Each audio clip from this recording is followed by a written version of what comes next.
Okay, computer. All right, here we go. Hello, everyone. Jesus Guillen right here from San Francisco. I had the pleasure to have with me Chip Supanich, also from San Francisco. Yeah, and guys, first when I had the idea that I should meet with this guy that I know, I don't want to say like for how long do I know you, but decades. First I thought, we can be in our computers, or I can really have him right here with me, and maybe it was me that needed also the visit and everything, but for me it was important to have him right here. So we both are HIV long-term survivors. I would love it if she tell us. I've been calling some of the latest interviews that I've been doing the moment. So I will love you to really just tell us for how long and what happened in that moment that you were told that you were, and even in days, yeah, you can tell us what it was called, but the moment that you were told that you were HIV positive. Well, I haven't thought about that in a long time. The test came out in 1985, the HIV test. I had already been sick and didn't know for sure, but we later determined I was probably became positive in 1981 to June of 81, just as it was coming out. They didn't even have HIV, call it HIV. It was just strange cancer. But it wasn't until 1985, and as soon as the test came out, I think it was April, I marched over to I was in college. I went to the Student Health Services, and they did a test. And back then, it took 2 weeks to get your test results. And you couldn't go in. They would only give them over the phone. And I remember if anyone's from went to the University of Michigan, I was in the basement of Angel Hall, had a payphone with a rotary dial, and I talked to them on the phone, and they told me I was positive. And they said, well, we have to we're going to do another test. They told you on the phone? Yeah. And they said, well, we're going to do another test because there was a lot of false positives back then. There was only the one test. Yeah. And so ELISA, I think was what it's called. And so I had to wait another 2 weeks.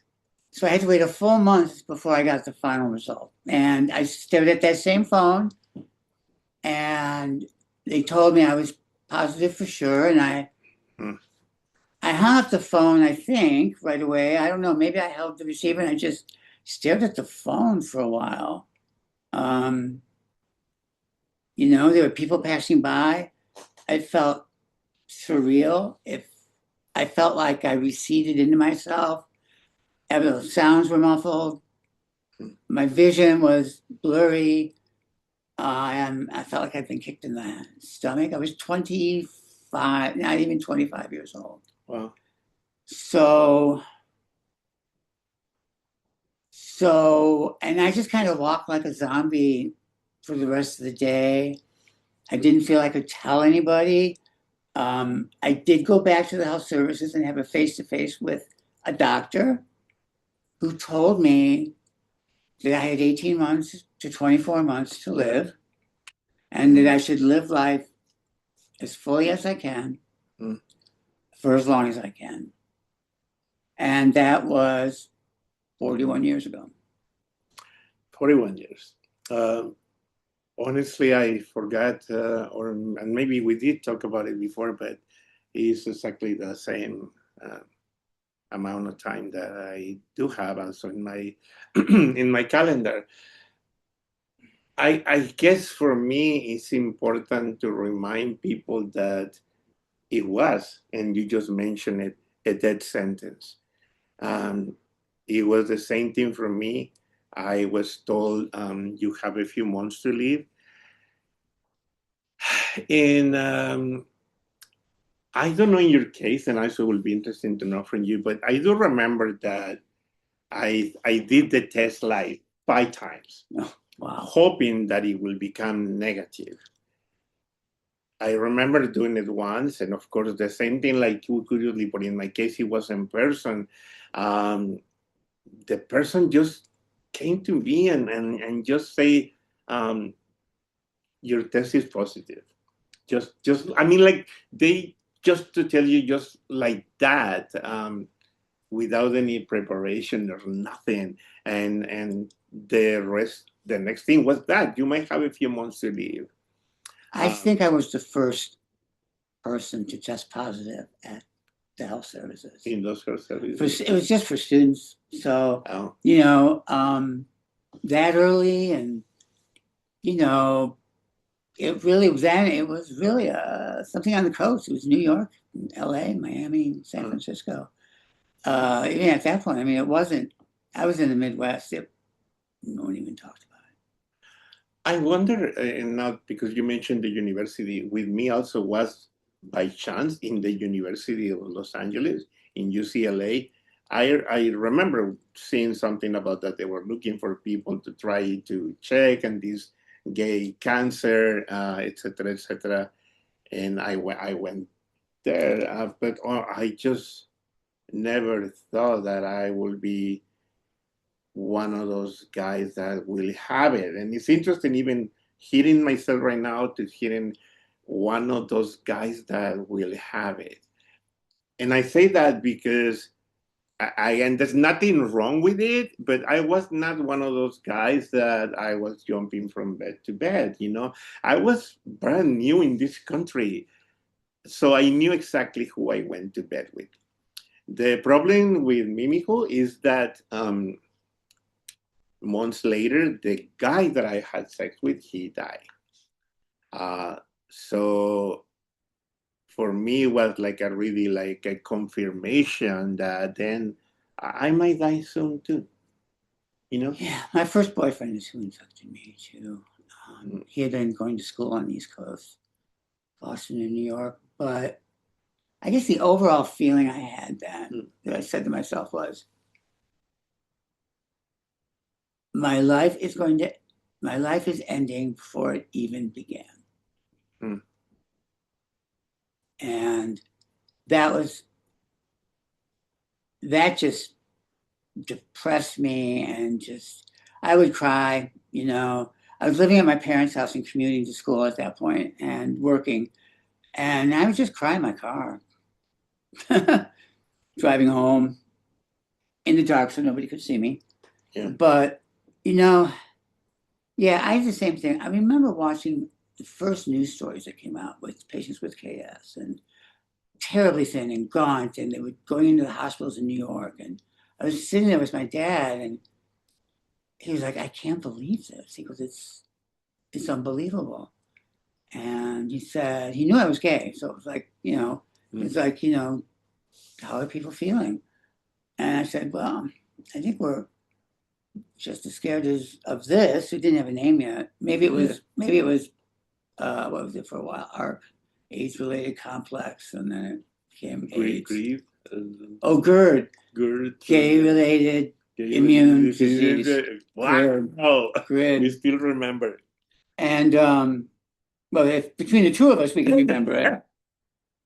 And I just, I was like, I think it was right after, not long after Reagan came in office. I said, I'm still more scared of Reagan than I am of this, but little did I know I already had it. Can I ask you something? And again, we talk about it, that we're going to have it just kind of freely going. Yeah. What do you remember about the guy who you were, and you still are, but the guy that you were before you were told that you might die? Who was this younger version of yourself? What were you doing, or what was happening in your life? Well, that first boyfriend was a sociopath. Okay. So it ended badly, violently. Yeah. And so that happened when I was 24. And so I was 25 the next year. So it was, that was when I was tested. Yeah. But I started meeting like normal guys, more normal. And so I wasn't dating much, but I had a group that would go out with, dancing and that sort of thing. I was in school full time. I was about to graduate with a double major in economics and psychology. So I was studying, and I worked part-time in a pinball arcade. Um, and I was really good. I'm still really good. Thank you. And I smoked pot all the time and hung out. I could smoke in my room. My parents didn't care. So, um, and I was very social.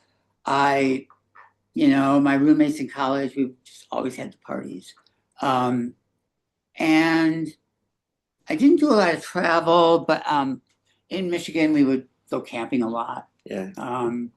And I was still, well, life as a sociopath kind of squeezes out the naivete and youthfulness. So were but you kind of the wild type or just dancing all night long? it was, I mean, I had sex.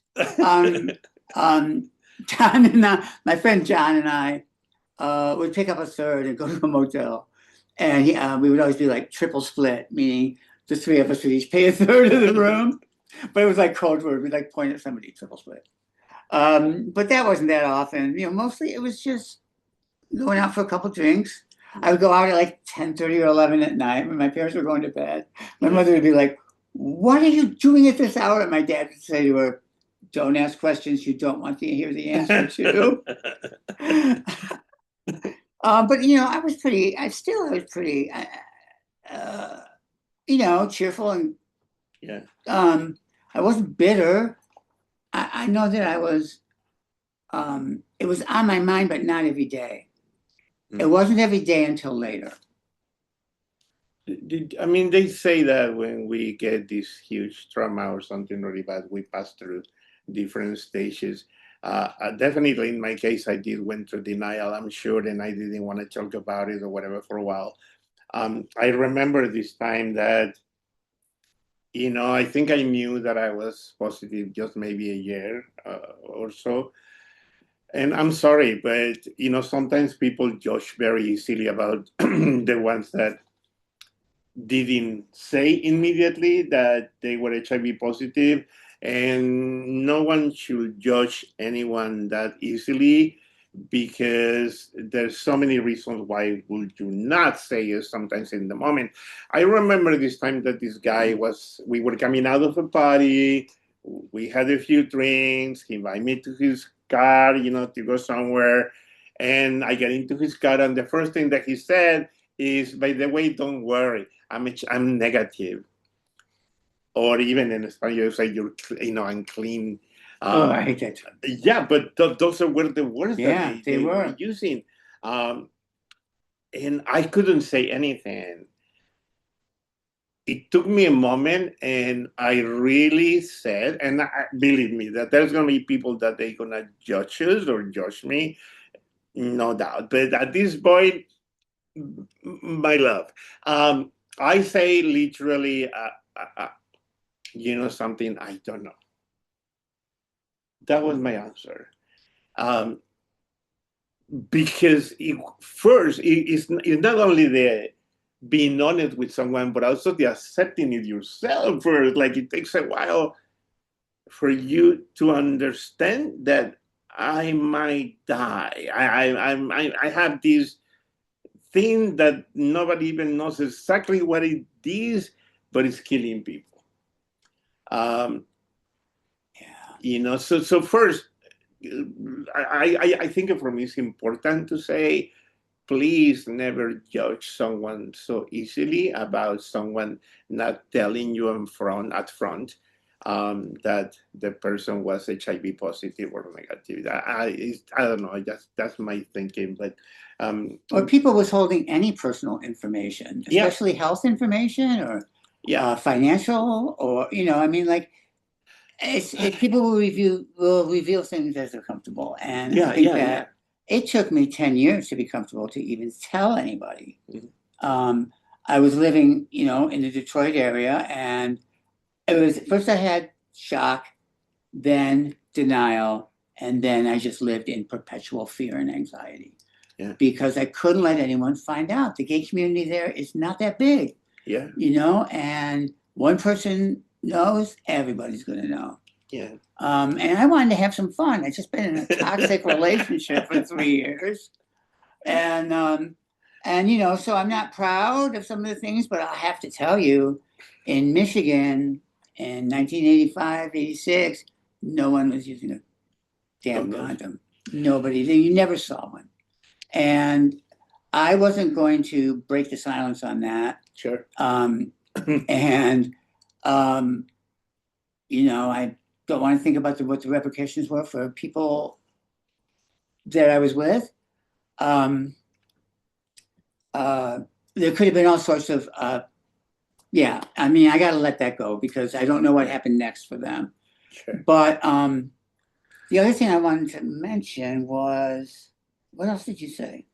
This is part of what happens. Old brains.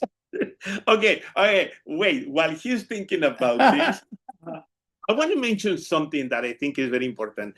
Also, many times we talk about precisely, again, we're talking about 41 years with HIV and medications, because sometimes people forget to say the long-term effect of HIV and the medications. Remember that many people even die from AZT and other medicines. So I want to say something about this guy right here.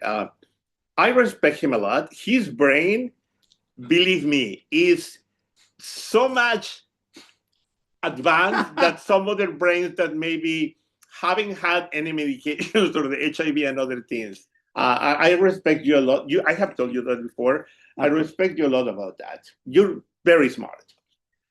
For real, for real. And so it is very important that we talk about, of course, the problems that we have. Come on, I was just telling him, I just had a stroke. The problem that we had, I have seen him also in difficult times, and I'm sure people have seen me this time at difficult times, but also it's very important to know about the coping skills that we have, the strengths that we have, the good things that we have, and the things that we can still do. No doubt many of us have sometimes mental or physical mobility issues or other things, but also to respect and learn from the strengths and beauty that we have. Oh. I think that is very important to mention because sometimes we go to those two extremes, or nothing happened and you just take the pill and you see these pictures in TV that like, yeah, just this, that, or the other way around, that we're completely falling apart. And sometimes there might be some days that we're falling apart, but also we have, I like to think, so much to give and so many things to still share with the world anyway. So that's part of what I think. So I did not remember what I forgot. Probably at an inappropriate moment, it will come back to me. It will come back to us.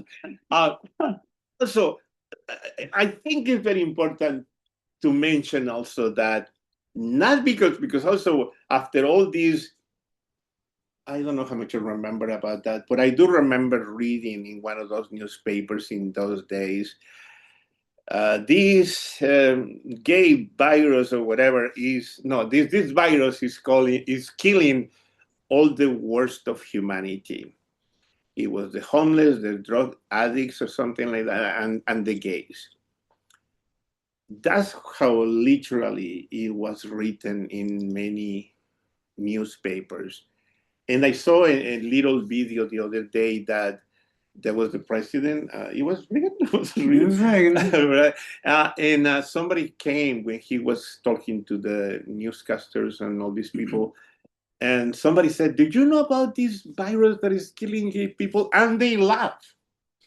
They literally laughed, and like it was a joke or something, or they were expecting it to be a joke.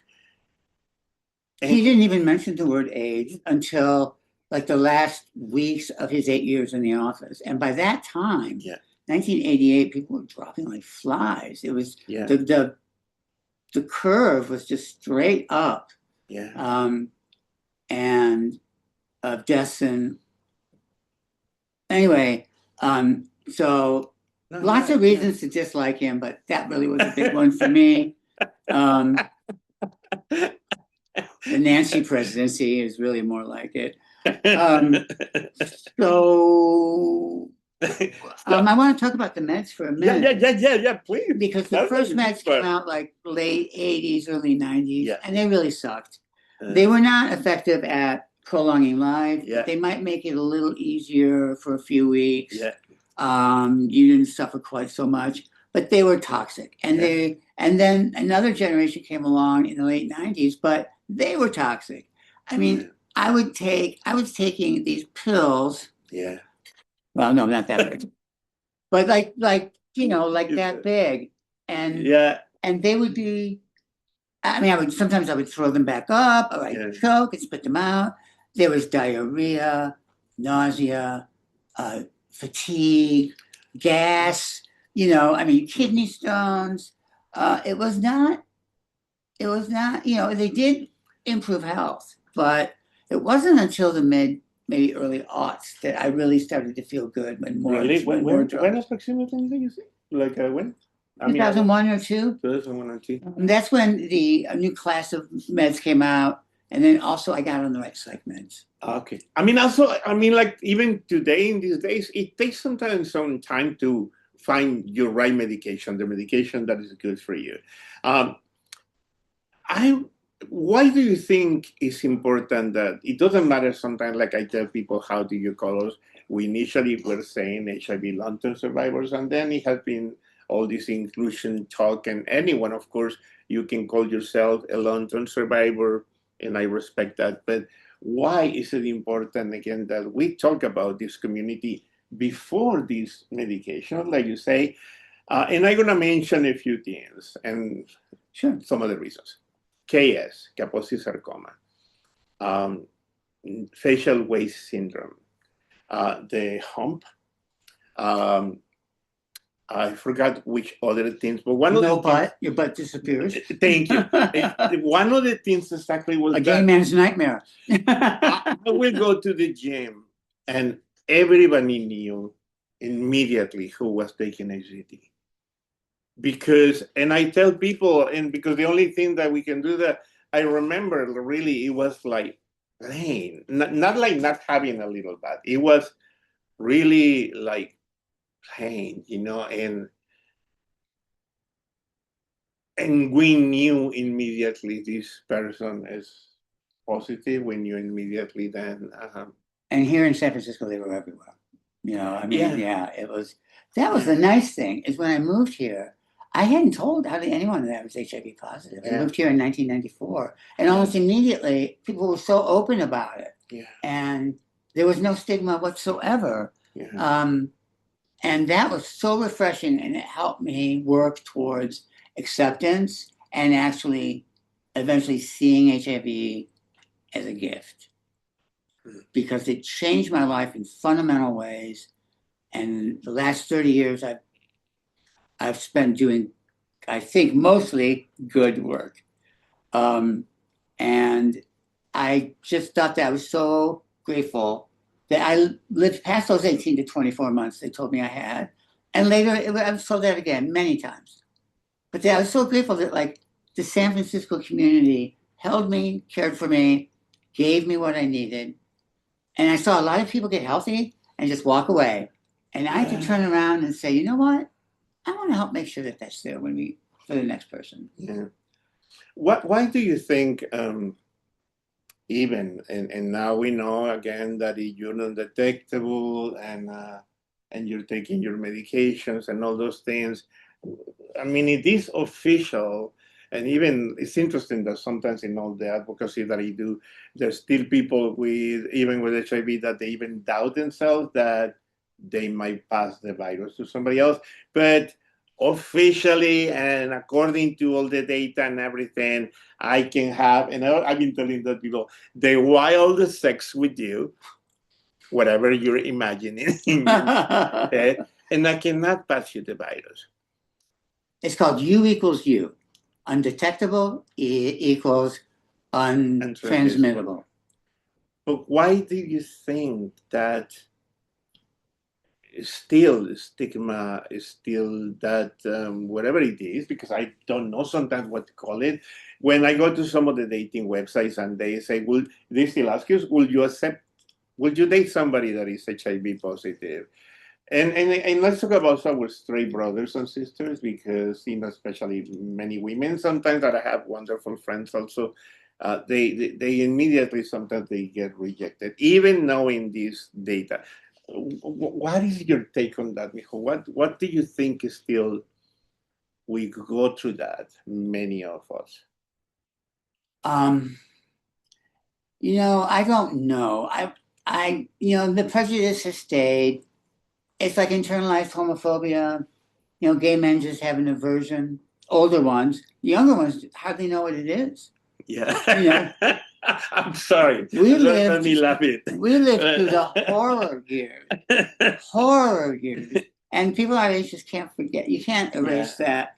I think maybe that's it. Straight people, I don't understand straight people, but this is not. We have all kinds of friends, straight, gay, trans, and everything like that. I do.